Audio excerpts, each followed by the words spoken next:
If you added some crypto to your investment portfolio this year, like I have, you might be dreading tax season than you usually would.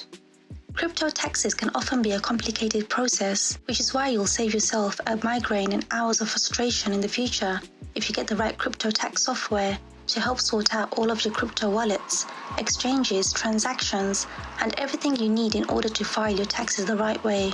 Welcome to our channel DailyDoseCrypto, and in this video, I will be sharing my honest review of the Koinly crypto tax software. I will also share the benefits of using Koinly and whether or not you should use this crypto tax software to file your crypto taxes this year. So let's get right into it. First, you go over to Koinly.io and sign up for an account, which is easy to do. Koinly has a range of different pricing options depending on how complicated your crypto situation is. So you need to pick whichever one works for your situation.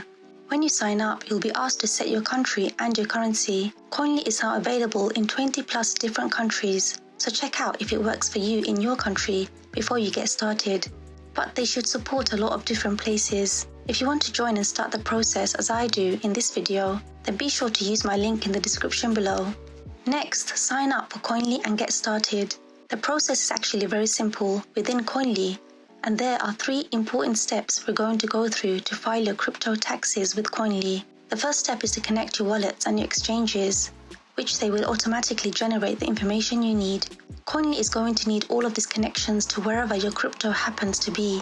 This is because you can pull out all those transactions to determine what your taxable events are and how much taxes you owe on those gains. Once you log into Koinly, you'll see that there's the 3 steps outlined here.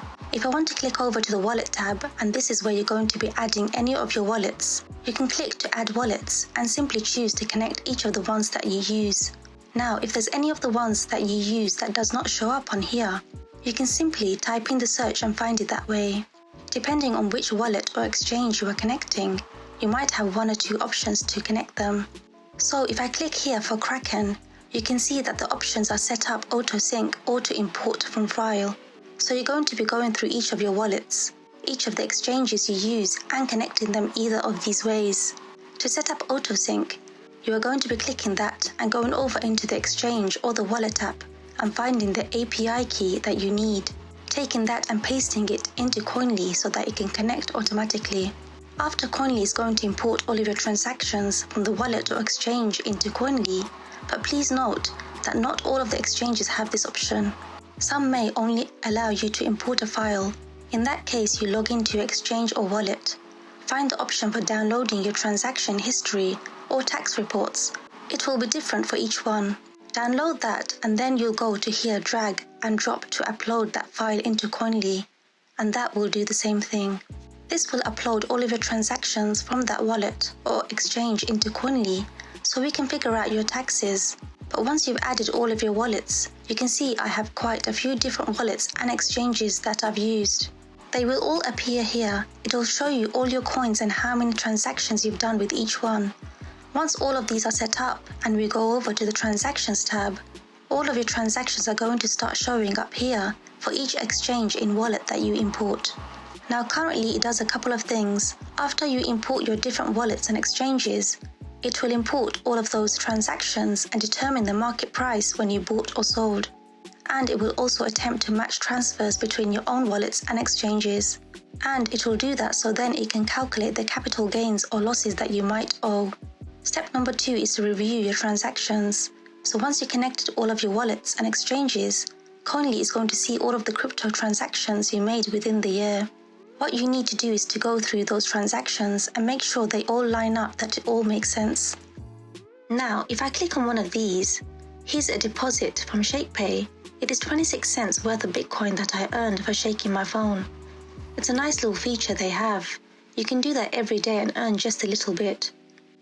So that is classified as a deposit, and that is correct. But if there are transactions that you need to edit and change, say this was not a deposit, this was some other kind of transaction, I can go over here to edit.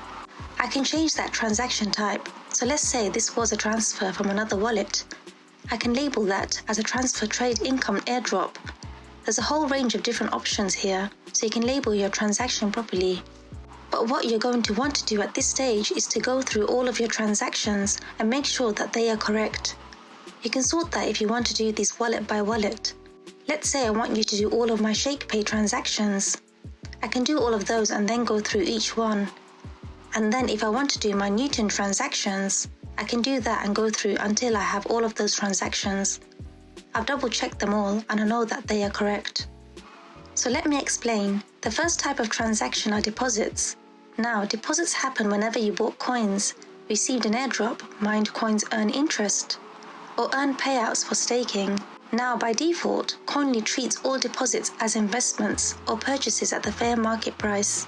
You can also flag your deposits as income. If it is income you've been paid for, say a job, the second type of transactions within Koinly are withdrawals, which may be classified as a send transaction. Now, withdrawals happen whenever you send crypto out of an exchange or a wallet to do things like purchase products or pay for services, send as a gift to a friend donating causes, and this is also what stolen or lost coins are labeled as.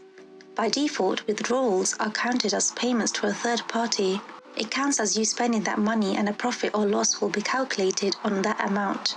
So you don't necessarily get taxed because you're spending your Bitcoin, but because the difference between that Bitcoin when you bought it and when you were spending it, that difference will be counted as either a loss or a profit, depending on what the price has done, and this is what you're being taxed on.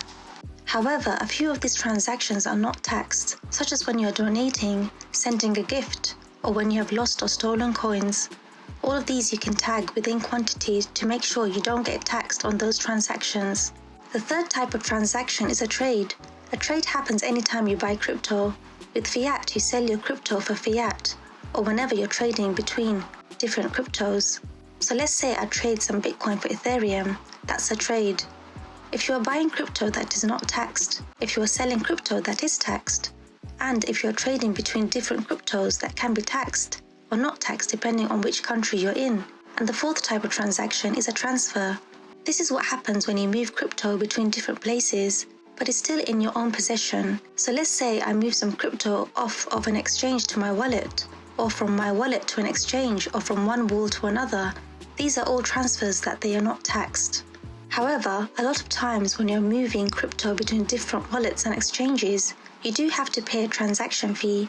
In other words, mining fees or gas fees. Now these fees normally are taxable, so you will likely to pay a small amount on the gas fees you pay to move that crypto around. Don't be surprised if you see some small profit and loss calculations based on those transactions.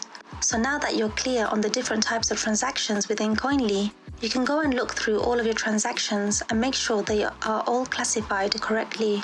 Now the third and final step is to get your tax reports, which Koinly is the easiest way to calculate and track your crypto tax liability. So let's go right over to the tax report tab.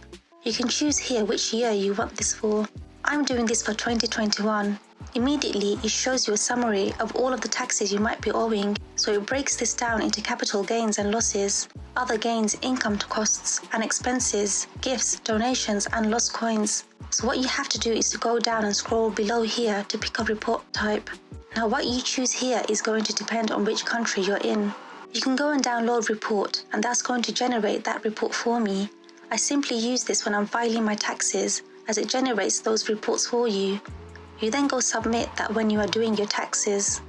So what is our verdict? Should you use Koinly? Overall, doing your crypto taxes is not a fun process. It is very time consuming and at times stressful, and there can be a ton of transactions you have to account for if you have done any amount of trading. Now, my situation was pretty simple, but I still generated several hundred transactions throughout the year. Using Koinly did make that process much easier than it would have been if I tried to do this all manually myself. So I strongly recommend using Koinly for all your crypto tax. And if I had tried to sort through all of my transactions in an Excel document, for example, I don't think I would have gotten it done right away. You're still going to spend probably a couple of hours sorting through your transactions and making sure everything is classified properly.